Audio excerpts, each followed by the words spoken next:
Guys हमें ये बहुत दिन से 3-4 महीने से चल रही है इनकी संजना दीदी और मुस्कान भाभी की आपस में इनका चल रहा है मैटर 3-4 महीनों से।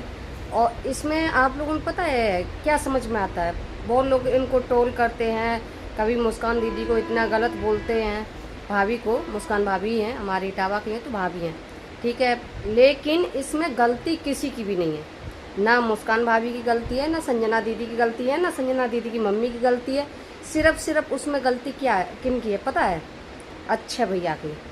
अच्छे भैया दारू पीते हैं और जानते हैं जहाँ गलत फहमियाँ हो जाती हैं वहाँ पूरा घर बर्बाद हो जाता है।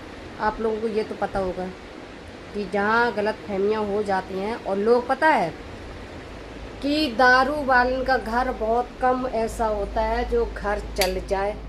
आप लोगों को ये पता है, क्योंकि घर चल नहीं सकता है उसमें ना तो संजना दीदी की गलती, उसमें किसी की कोई गलती नहीं है। एक लड़की जब शादी होके आती है बड़ी उम्मीद के साथ, अगर कहते नहीं है पति अच्छा है, पति अगर पत्नी की मान सम्मान करता है ना तो उस घर में कितना भी सास ससुर नंद कोई भी कितना भी गलत हो फिर भी उस बहू की इज्जत की जाएगी जो पति अपनी पत्नी की इज्जत करता है।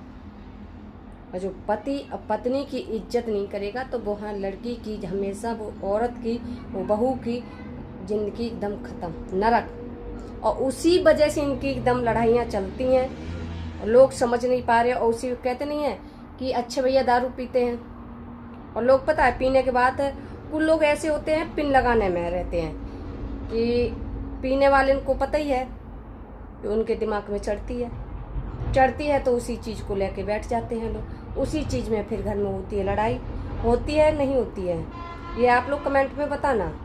ये दारू के वजह से होती है, जो दारू नहीं पिए तो वो घर देखना कैसे, इनका घर नहीं चल रहा था। ये चीज़ उनकी मम्मी और संजना दीदी को बस समझना चाहिए, लेकिन गलतियाँ उसमें किसी की भी नहीं है। लेकिन उस लड़की अब कहती है तू अपने कन मेरे पिताजी के अच्छा भैया बोल पिताजी के पास, मेरी घर में मेरी खाती हो, मेरे को मैं हूँ भैया, वो शादी करके आई तो आपके घर में ही रहेगी। जो लड़की भागने वाली होती है तो आप लोग कहते वो इतना करती वो तो इसको रखती फला, तो वो क्यों जाएगी? क्यों शादी की है वो तो रहेगी भाई। तो आप लोग ऐसे क्यों बोलते हैं? अच्छा भैया आप अपना घर परिवार चलाओ, ऐसे क्यों घर में विवाद फैला रहे हो बेमतलब का? लोग मज़ा ले रहे हैं, लोग कैसे कैसे बोलते हैं। सोशल मीडिया ना खेलो, लेकिन आप बैठ के समझौता करो। ये दारू की वजह से सब होता है, दारू ना पियो तो वहाँ घर अच्छा होता है।